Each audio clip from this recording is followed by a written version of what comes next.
اللهم صل على سيدنا محمد يا رب صل وسلم دائما ابدا على حبيبي. ام عندهم الغیب فهم یکتبون، یہ آیت ہے جس پر آج میں نے درس دینا تھا، وقت تھوڑا رہ گیا تو مختصر دیتا ہوں. قرآن کہہ رہے ام عندهم الغیب فهم یکتبون، کیا ان کے پاس غیب کا علم ہے جس کو یہ لکھ رہے ہیں؟ کیا علم؟ یہ خوش فہمی کا شکار ہیں. دیکھو جتنے بھی لوگ جو مذہب کو فالو نہیں کر رہے، حقیقت میں وہ اس خوش فہمی میں مبتلا ہیں کہ ہمیں کچھ بھی ہونے والا نہیں ہے. جیسے ہماری حالت اچھی ہے، ہمارا فیوچر بھی ایسا، یا تو مر کے ختم ہو جائیں گے، اور اگر مل بھی گیا تو کوئی برا نہیں، ہم کوئی برے تھوڑی ہیں، ہم کوئی برے تھوڑی ہیں. تو اللہ نے اس کا جواب دیا کہ کیا ان کے پاس فیوچر کا علم ہے پہلے سے؟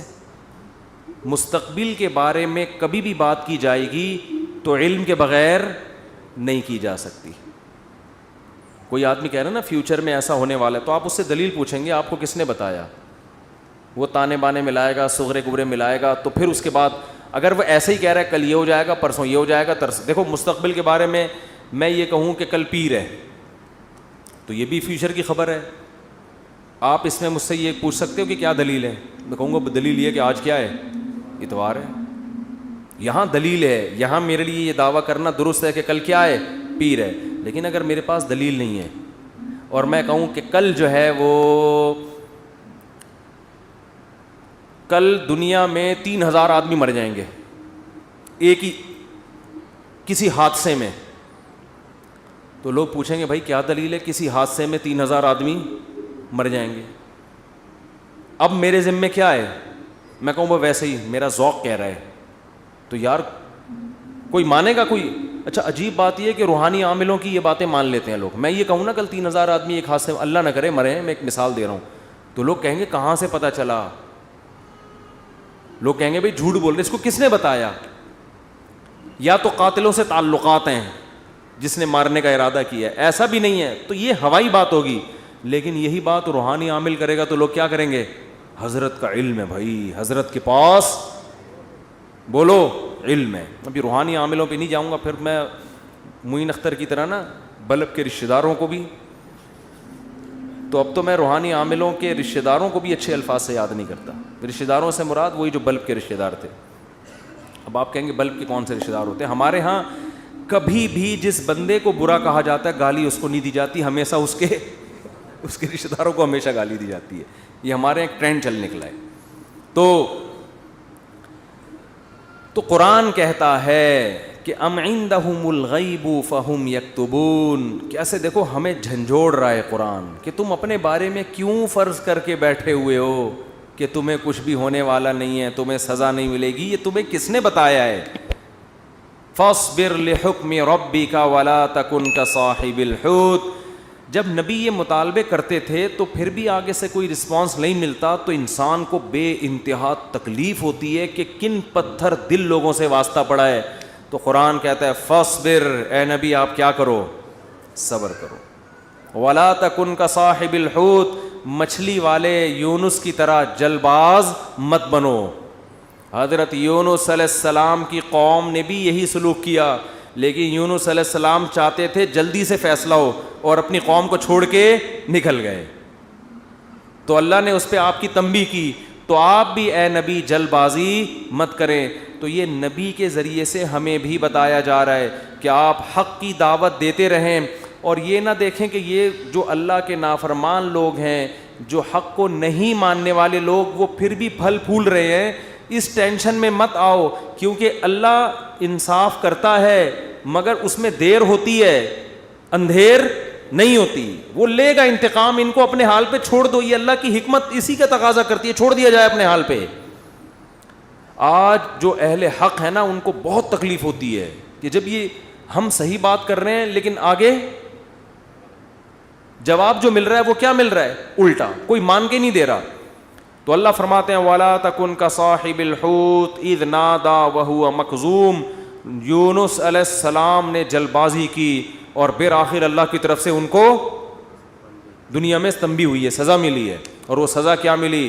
اذ نادا وہو مکظوم, مچھلی کے پیٹ میں گئے, غم سے گھٹ رہے تھے اور اللہ کو پکارا, فنادا فی الظلمات اللہ الہ الا انت سبحانک انی کنت من الظالمین, اے اللہ تیرے سوا کوئی عبادت کے لائق نہیں. غلطی کس کی ہے؟ میری غلطی ہے, میں نے اپنی جان پہ ظلم کیا. تو اللہ نے کیا کیا؟ مچھلی کے پیٹ سے نکال لیا. دیکھو یونس علیہ السلام نے اللہ کے حکم پہ کتنا عرصہ تبلیغ کی, قوم نے نالائقی کی, پھر بھی نہیں مانے. سزا بجائے قوم کو ملنے کے کس کو مل رہی ہے؟ بولتے کیوں نہیں؟ الٹا حضرت یونس علیہ السلام کو مل رہی ہے سزا.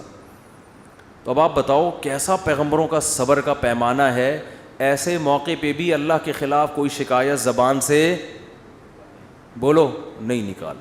کیوں؟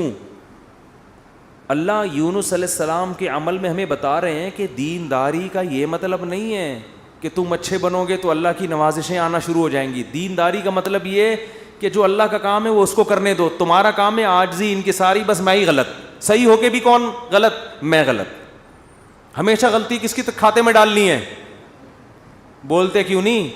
دیکھو ہم نماز پڑھتے ہیں, نماز کے بعد 3 دفعہ استغفر اللہ پڑھتے ہیں, تو کیا کسی نامحرم کو دیکھا ہوتا ہے ہم نے نماز میں؟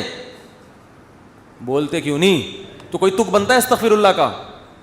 یا ہم نے کوئی جرم کیا ہے, نماز پڑھی اور کیا کہلوایا جا رہا ہے؟ استغفر اللہ استغفر اللہ.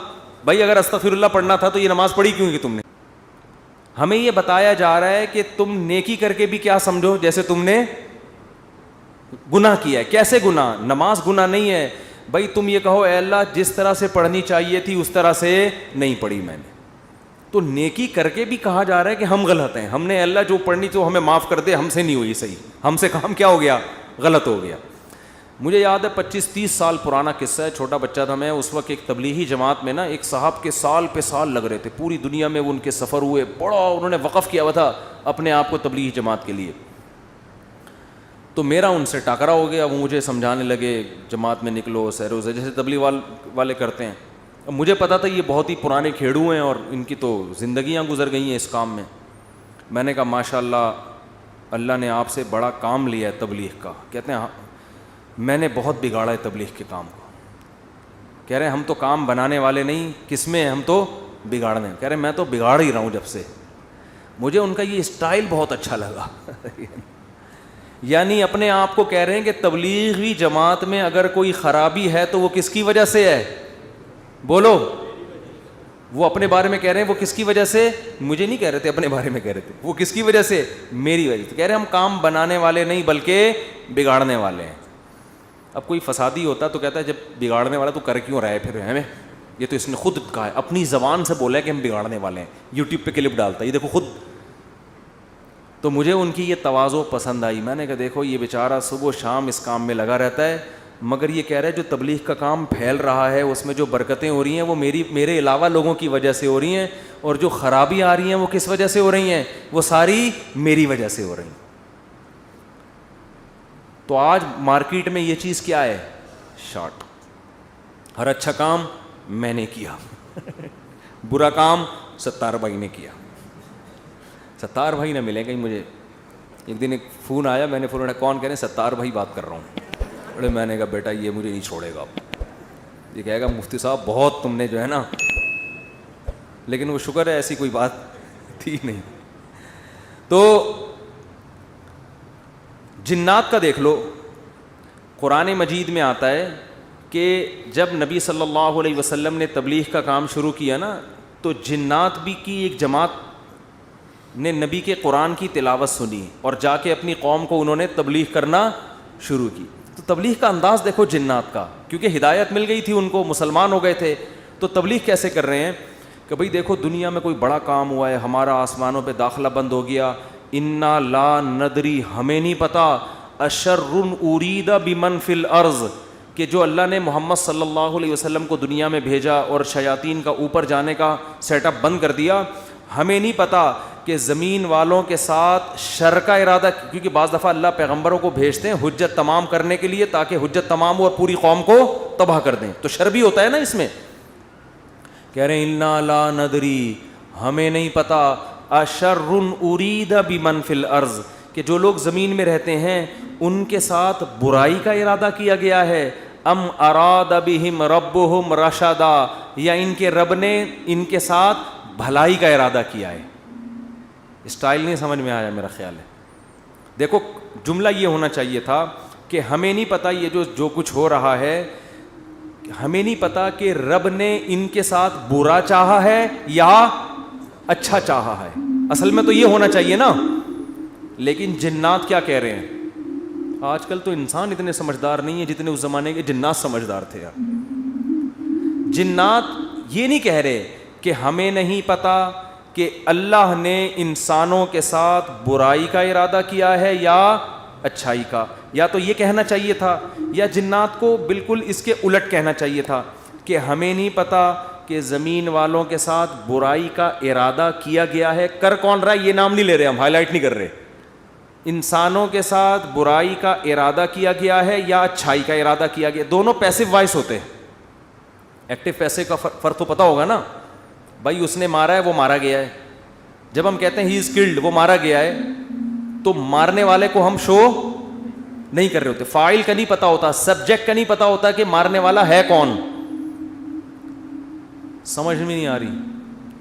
تو قرآن کہہ رہا ہے ہونا یہ چاہیے تھا کہ جنات یا تو شر اور خیر کا ارادہ کرنے والے کا نام نہ بتاتے کہ کون ارادہ کر رہا ہے، بلکہ دونوں کو پیسو وائس میں لاتے کہ ہمیں نہیں پتا کہ زمین والوں کے ساتھ برائی کا ارادہ کیا گیا یا اچھائی کا ارادہ کیا گیا.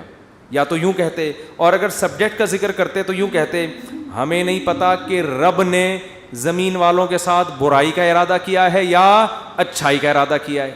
لیکن جنات اتنے ہوشیار، جب اچھائی کا تذکرہ آیا تو رب کا تذکرہ کیا، برائی کا آیا تو سبجیکٹ کو کیا کر دیا؟ حذف. تو کیا کہہ رہے ہیں؟ انا لا ندری، ساڈی عقل چ بات نہیں آندی، سانو نہیں پتا کہ اشر ارید بمن فی الارض، پیسو وائس، کہ زمین والوں کے ساتھ برائی کا ارادہ کیا گیا ہے. کون کر رہا ہے یہ نہیں بتائیں گے. یہ میں نہیں بتاؤں گا، یہ نہیں بتاؤں گا میں. حالانکہ وہ بھی کون کر رہا ہے؟ اللہ ہی کر رہا ہے نا، لیکن اللہ کا نام نہیں لے رہے. ہمیں نہیں پتا کہ زمین والوں کے ساتھ برائی کا ارادہ کیا گیا ہے یا اللہ نے اچھائی کا ارادہ کیا ہے. اچھائی کی جب بات آئی تو اللہ کی طرف نسبت، برائی کی بات آئی تو وہ بھی تو اللہ ہی ارادہ کر رہا ہے، لیکن اللہ کا نام ذکر نہیں کر رہے. ادب کی وجہ سے کہ بھائی برائی اگر ہو رہی ہے تو اللہ تو کر تو رہا ہے، لیکن انسانوں کی حرکتوں کی وجہ سے ہو رہا ہے، تو گویا انسان خود ہی کر رہے ہیں اپنے ساتھ. یہ اللہ تو محض ایک خالق ہے. کر کون رہے ہیں؟ یہ خود ہی کم وقت کر رہے ہیں. اچھائی ہو رہی ہے تو پھر اللہ کر رہا ہے. یہ تمیز ہمیں کس سے سیکھنی چاہیے؟ جنات سے. کوشش نہ کریں کسی جن ون کو بھلا کے تمیز کے چکر میں ایسا نہ ہو کہ مارکیٹ سے بالکل شارٹ ہو جائیں. تو اس سے ہمیں یہ پتہ چلا کہ اسلام میں بڑے کا احترام ہے. بعض چیزیں حقیقت پر مبنی ہوتی ہیں مگر اس کو زبان سے ادا نہیں کیا جاتا. تو جیسے اللہ کی تعظیم ہے ایسے ہی بڑوں کی بھی تعظیم ہے. حدیث میں آتا ہے آپ صلی اللہ علیہ وسلم نے فرمایا جو ہمارے بڑوں کی تعظیم نہیں کرتا وہ ہم میں سے نہیں ہے. تو جب کوئی برائی کی نسبت کسی بڑے کی طرف کی جائے تو ابا کا نام لے کے نہ بتایا کرو یہ سب کچھ ابا نے کیا ہے. بولو بھائی یہ ہمارے گھر میں ہوا ہے، ٹھیک ہے نا، یہ ہمارے گھر میں. بولتے کیوں نہیں؟ مثال کے طور پر اس دن ابا ایسے پھل لے کر آئے جس کی وجہ سے بچوں کو ڈائریا ہو گیا. اتفاق سے اس دن ابا سڑے ہوئے پھل لے آئے سستے کے چکر میں. ابا ایسے کام کرتے رہتے ہیں مارکیٹ میں.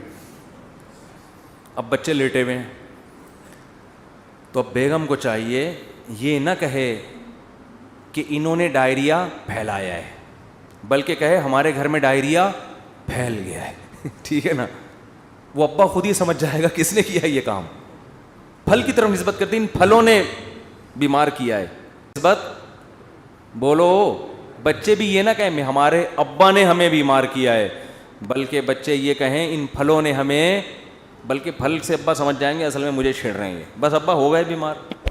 آج کل ادب تمیز مارکیٹ سے بالکل شارٹ. ایک آدمی کو کرونا ہوا اس کے بعد اس کی بیوی کو بھی ہو گیا. مجھے بار بار آ کے بتا رہے میری بیوی کہہ رہی آپ کی وجہ سے ہوا ہے مجھے بھی. اب دیکھو اس آدمی کو تو ٹینشن ہوگی نا یار. بس ہو گیا اللہ کی طرف سے ہو گیا. نہیں پہلے آپ کو ہوا تھا تو آپ کی وجہ سے کس کو ہوا ہے؟ مجھے. اسی طرح شوہر بھی بیوی پہ بلی ڈال سکتا ہے, تمہیں ہوا تھا تمہاری وجہ سے مجھے ہوا ہے. بھائی کس کی وجہ سے ہوا ہے؟ بس اللہ کی قدرت ہے, ہو گیا. چھوڑو وہ کون گلے ملا تھا آپ سے, کس نے آپ کی طرف منہ کر کے چھینکا تھا. ہم ایسے بہت سے لوگوں کو جانتے ہیں جو ٹی بی کے مریضوں کے ساتھ چپک کے انہوں نے زندگی گزاری, خدمت کی, مگر ان کو ٹی بی نہیں ہوئی, اور 2 گھر چھوڑ کے جو بندہ بیٹھا ہوا تھا اس کو ہو گیا.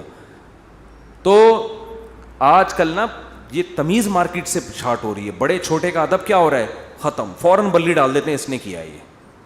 تو اگر کیا بھی ہو بھائی نسبت مت کرو, تقدیر کا حصہ, بھائی ہو گیا ہمارے ساتھ. قرآن دیکھو ابراہیم علیہ السلام کیا کہتے ہیں, وَإِذَا مَرِضْتُ فَهُوَ يَشْفِينِ. کیا خاندانی کلام ہے یار. حضرت ابراہیم کہہ رہے ہیں جب میں بیمار ہوتا ہوں اللہ مجھے شفا دیتا ہے. حالانکہ بیمار کون کرتا ہے؟ وہ بھی تو اللہ ہی کر رہا ہے نا. تو کہنا تو یہ چاہیے تھا کہ اللہ ہی بیمار کر کے اللہ ہی مجھے ٹھیک کر دیتا ہے. تو سوال ہے اس میں اللہ کی تعریف کی کیا ضرورت ہے؟ بیمار بھی تو اسی نے کیا تھا. لیکن اللہ کی حمد و ثنا کر رہے ہیں, بیمار تو میں ہو جاتا ہوں, شفا کون دیتا ہے؟ اللہ. تو یہ ادب تمیز سکھایا جا رہا ہے کہ انسان کے بچے بن کے زندگی گزارو, بڑے چھوٹے کا ادب کرو. القابات بھی بڑے چھوٹے کے لیے الگ الگ ہونے چاہیے. تو خیر قرآن کیا کہتا ہے, اے نبی فاصبر, آپ نے کیا کرنا ہے؟ صبر کرنا ہے. تو ہمیں بھی ترغیب دی جا رہی ہے کہ ہم یہ نہ سمجھیں کہ ادھر ہم دعوت دیں گے ادھر فوراً لوگ ہماری دعوت پر لبیک کہیں گے. جس کو جو بات سمجھائیں گے 2 منٹ میں اس کی سمجھ میں وہ بات آ جائے گی اور وہ بالکل ہمارے نظریات کے مطابق ہو جائے گا, اور اس طرح ہم ہنسی خوشی زندگی گزاریں گے. لوگ یہی کہتے ہیں, پھٹے اسی پہ ہوتے ہیں نا. باپ کہہ رہا ہو یار میں بیٹے کو سمجھا رہا ہوں, کم وقت کی سمجھ میں ہی نہیں آ رہا. بیٹا کہتے ہیں ہم ابا کو سمجھاتے ہیں, ابا کی سمجھ میں نہیں آ رہا. شوہر بیوی کو سمجھا رہا ہے, اس کی کھوپڑی میں نہیں آ رہا. بیوی شوہر کو سمجھا رہی ہے, اس کی کھوپڑی میں نہیں. اپوزیشن حکومت کو سمجھا رہی ہے, حکومت کی سمجھ میں نہیں آ رہا. حکومت اپوزیشن کو سمجھا رہی ہے, اپوزیشن کی سمجھ میں نہیں آ رہا. تو اگر دنیا میں جو بات سمجھائی جائے, میں کب سے کیا کیا سمجھا رہا ہوں, سمجھ میں آ رہا ہے؟ کب سے کیا کیا سمجھا رہا ہوں, سمجھ میں نہیں آ رہا. تو اگر ایسا ہی دنیا میں نظام ہو جائے کہ ادھر سمجھایا ادھر سمجھ میں آ گیا, تو سب ہنسی خوشی زندگی گزارنا شروع ہو جائیں گے. وہ ایک شاعر ہے ہندوستان کا, ان کا نام ذہن سے نکل گیا, طراز کر کے آتا ہے, پتہ نہیں ایچ ایم طراز ہے, کچھ ایم طراز کر کے آتا ہے, بڑے زبردست شاعر ہیں. میں نے جب ان کی ایک دفعہ شاعری سنی نا تو مجھے بڑا, اس لیے نہیں کہ مجھے نہیں پتہ کیسے آدمی ہیں, اچھے ہی ہوں گے, لیکن مجھے اردو سے لگاؤ ہے, محبت ہے. تو ہندوستان کے شاعروں میں بڑی زبردست شاعری ہے اردو کی نا. تو میں نے جب اس بندے کی شاعری سنی, میں نے کہا یار یہ 2014 کی بات ہے. میں نے کہا اس بندے سے ملاقات کا دل چاہتا ہے, اس نے اردو پہ بڑی محنت کی ہے.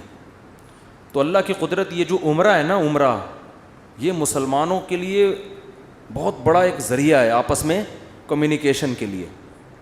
یہ میں نے انگریزوں کی کتاب میں یہ بات پڑھی ہے, گوروں نے لکھا ہے کہ مسلمان سائنسدان جو بہت بڑے بڑے حکیم بنے نا, جنہوں نے جڑی بوٹیوں پہ ریسرچ کی, اس کی ایک بہت بڑی وجہ مسلمانوں کا حج ہے. کیونکہ حج کرنے کے لیے کہاں کہاں سے, ساؤتھ افریقہ سے اور کہاں کہاں سے دنیا سے لوگ آتے تھے. وہ پیدل جنگلوں سے گزرتے اور اس میں جڑی بوٹیوں پہ تحقیق کرتے تھے. آپ ذرا حکیموں کی, پرانے حکیموں کی کتابیں پڑھیں نا, ایسے ایسے جڑی بوٹیوں کے خواص لکھے ہوئے, آدمی کہتے ہیں انہوں نے ان کو یہ پتہ کہاں سے چلی. تو وہی حج اور عمرے سے جو مسلمانوں کے سفر ہوئے, پھر مختلف ملکوں کے لوگ آ کے عمرے میں ایک دوسرے سے ملتے ہیں, ایک دوسرے کی تہذیبیں سیکھتے ہیں, سکھاتے ہیں. یہ مسلمانوں کے لیے یہ بہت بڑا ایک ذریعہ بنا ہے. یہ بیت اللہ جو ہے نا, یہ مسلمانوں کو آپس میں کنیکٹ کرنے کا صدیوں سے ایک بہت بڑا ذریعہ ہے. یہاں کے ترکی, پاکستانی, انڈونیشیا سب آ کے کیا ہوتے تھے, مل جاتے ہیں.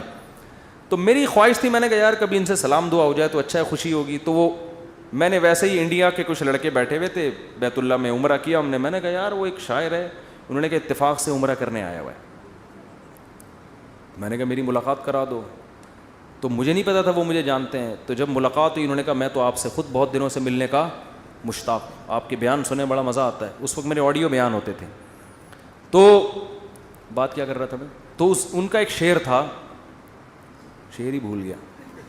شعر کا ایک جملہ مجھے یاد ہے, کیونکہ ہم ہر چیز آدھی یاد کرتے ہیں نا. وہ ابتدائی عشق میں دل ہوا یوں خراب آدھا والا شعر کی وجہ سے. تو اس نے کہیں اپنی محبوبہ کا, شاعر نے تذکرہ کیا ہوگا کہ وہ کہیں چلی گئی, یوں ہو گیا, ٹینشن میں آ گیا. تو اس نے لکھا یہ انہونی نہیں ہوتی تو پھر ہونے کو کیا ہوتا, یہ انہونی نہیں ہوتی تو پھر ہونے کو, یعنی دنیا میں کچھ عجیب سے کام ہوتے ہیں تو پھر ہوتا ہے نا کچھ تو آدمی انجوائے کرتا ہے کچھ ہوا ہے. یعنی اگر شاعر کا تخیل بیان کر رہا ہوں, ایسا نا آپ اس شاعر کو کہیں کون سی معشوقہ تھی تمہاری مارکیٹ سے شارٹ ہو گئی, مفتی صاحب نے ہمیں بتایا, شاید ہم پولیس بھیج کے. اس شاعروں کا کلام کا کچھ بھی مطلب نکالا جا سکتا ہے. محبوبہ کے بجائے کچھ وسیم بھائی کو ڈال دو, ستار بھائی کو ڈال دو, وہ ٹینشن نہیں ہے. تو شاعر کے کلام کو کبھی الفاظ کو نہیں پکڑا جاتا, اس میں ہر آدمی اپنے حساب سے اس کا مفہوم بیان کر رہا ہوتا ہے. تو ہم نے اس کو اپنے حساب سے اس شعر کو لیا کہ دنیا میں کچھ ہونے کے لیے کچھ انہونیوں کا ہونا بولو ضروری ہے. سمجھ رہے ہو؟ دیکھو بعض لوگ کچھ کر کے موسٹ وانٹیڈ بن جاتے ہیں تو وہ اسی کو انجوائے کرتے ہیں, کہتے ہیں اگر یہ نہ ہوتا تو ہم موسٹ وانٹیڈ, وہ کیا ہے, بدنام جو ہوں گے تو کیا نام نہ ہوگا. نام پیدا کرنے کے لیے بدنام ہونا بھی ضروری ہے. تو اس نے کہا یہ انہونی نہیں ہوتی تو پھر ہونے کو کیا ہوتا. تو میں یہ کہہ رہا ہوں اگر یہ ٹینشنیں دنیا میں نہ ہوں تو ہونے کو کچھ ہو ہی نہیں. آپ نے بیگم کو بات سمجھائی, سمجھ گئی. اس نے آپ کو سمجھایا, آپ کی سمجھ میں فوراً آ گیا کہ یہ کیا کہہ رہی. آپ نے اپنے بچے کو ایک دن کچھ سمجھایا, اس کی سمجھ میں فوراً آ گیا. تو گالیاں ہوتی دنیا میں پھر کوئی بلب کے رشتہ داروں کو گالیاں دیتا, بولو نا. تو خیر اور شر کا مقابلہ کیا ہو جاتا, ختم. پیغمبر امتیوں کو سمجھاتے, 2 منٹ میں بات سمجھ میں آتی. نبی آ کے سمجھاتے, بھئی یہ 360 بت پتھر کے بنے ہوئے تم نے رکھے ہوئے ہیں, یہ غلط ہیں. وہ کہتے ہیں او اچھا, یہ تو بالکل صحیح کہا آپ نے, ہم اپنے ہاتھوں سے اپنے خدا کو بناتے ہیں, یہ بننے میں ہمارے محتاج, تو بھلا یہ ہماری مدد کیسے کریں گے. بات تو کلیئر تھی نا 2 اور 2 4 کی طرح, مگر ان کی کھوپڑی میں نہیں آئی ہے. 10,000 کا لشکر لے کے مکہ پہ حملہ ہوا ہے, خون بہے ہیں, لو عورتیں بیوہ ہوئیں, بچے یتیم ہوئے. اتنی سی بات سمجھانے کے لیے 23 سال کی ٹینشن ہے, پھر جا کے بھی سمجھ میں پھر بھی نہیں آئی. پھر مکہ فتح ہوا تو نبی نے بیت اللہ کے اندر 360 بت گرائے اپنے ہاتھوں سے, وہ بھی طاقت کے زور سے سمجھ میں آئی ہے, ورنہ پھر بھی نہیں آئی. اگر یہ حملہ نہ ہوتا تو آج تک 360 بت رکھے ہوئے ہوتے, آپ دلائل میں مناظرہ ہی کر رہے ہوتے, بحث ہی کر رہے ہوتے, کسی کی کھوپڑی میں نہیں آتی بات. تو بھائی اتنی بڑی حقیقت جب بحث سے کسی کی کھوپڑی میں نہیں آئی تو آپ کی بیگم آپ کی فرما بردار کہاں سے بن جائے گی, کیونکہ آگے اس کے پاس بھی دلائل ہوتے ہیں سمجھانے کے لیے. آپ اس کو جب سمجھاؤ گے شوہر کے یہ حقوق ہیں تو کہے گی کہ صرف شوہر ہی کے ہیں, بیوی کے نہیں ہوتے. اب کیا جواب دو گے آپ؟ اب یا تو 10,000 کا لشکر لے کے سسرال پہ حملہ کرو, یہی ہوگا. 10,000 کا لشکر لے کے کیا کرو, سسرال پہ حملہ کرو, اپنے حقوق پاس کرواؤ. ایسا نہیں ہوگا. تو بس یہی ہے کہ آپ نے سمجھایا, نہیں سمجھ میں آیا. اس نے سمجھایا, آپ کی سمجھ میں نہیں آیا. ہنسی خوشی زندگی گزارو. بولو یہ انہونی نہیں ہوتی تو پھر ہونے کو کیا ہوتا. تو اس لیے دنیا میں جو بھی ہو رہا ہے نا, اپنی ذمہ داری پوری کرو, اپنا الو سیدھا رکھو. جو اپنی ذمہ داریاں پوری کرو, باقی جو ہو رہا ہے ہونے دو, ٹھیک ہے نا. حکیم الامہ حضرت مولانا اشرف علی تھانوی رحمۃ اللہ علیہ ایک بات بہت زیادہ فرمایا کرتے تھے کہ جو چیز اختیار میں ہے اس میں سستی نہ کرو, جو اختیار میں نہیں ہے اس کی ٹینشن مت لو. اولاد بگڑ گئی, بھائی آپ نے کوشش کی سمجھانے کی, اب کنٹرول میں نہیں ہے, چھوڑ دو یار. ساری زندگی یہی ٹینشن نہیں, لوگ پالتے ہیں ٹینشن, میرا بچہ کیوں نہیں صحیح ہو رہا, میرا بچہ کیوں نہیں صحیح ہو رہا, میرا بچہ کیوں نہیں صحیح ہو رہا. چھوڑ دے یار اس کو اپنے حال پہ, چھوڑ دو اس کو اپنے حال پہ. یہ کیوں نہیں ٹھیک ہو رہا, وہ کیوں نہیں ٹھیک ہو رہا, یہ کیوں نہیں صحیح ہو رہا, عمران خان نے جو وعدے کیے تھے پورے کیوں نہیں ہو رہے. تمہارے اور کم ٹینشن ہے یار. تو اللہ پوچھ لے گا بھائی جو آپ نے وعدے کیے تھے پورے کیے کہ نہیں کیے. تو جو کام اپنی ذمہ داری میں, حتیٰ کہ کسی نے ان سے پوچھا کہ حضرت میرا نماز میں دل نہیں لگتا, خیالات منتشر رہتے ہیں.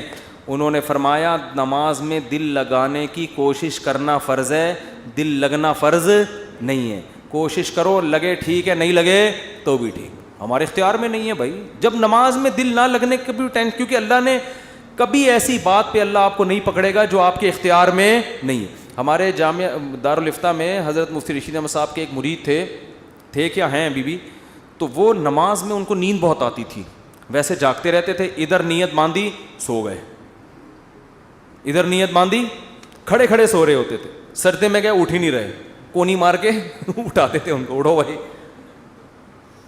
اور ویسے ٹھیک ٹھاک پھر رہے ہیں. وہ تھے بڑے نیک, ان کو فکر تھی یار نماز میں دل لگانا چاہتا ہوں, اور نمازیں بھی ماشاءاللہ بہت پڑھتے تھے, تہجد کے پابند, لیکن جب کھڑے ہوئے سو جاتے تھے. تو ایک دن انہوں نے لکھا کہ حضرت میں ٹینشن میں آ گیا ہوں, میں نماز میں ادھر نیت باندھی اور ادھر آنکھ لگ گئی. تو فرمایا کوئی ٹینشن لینے کی بات نہیں ہے, نماز کا بھی پورا ثواب مل رہا ہے بھائی, نماز کا بھی پورا ثواب اور نیند کے بھی مزے, کیونکہ یہ آپ اپنے اختیار سے یہ نہیں کر رہے, یہ غیر اختیاری ہے. جان کر کوئی خراٹے لے رہا ہے نا کم بخت نماز میں, کھڑا ہوا ہے اور آنکھیں بند کر کے کوشش کر رہا ہے کہ میں سو جاؤں, یہ غلط ہے.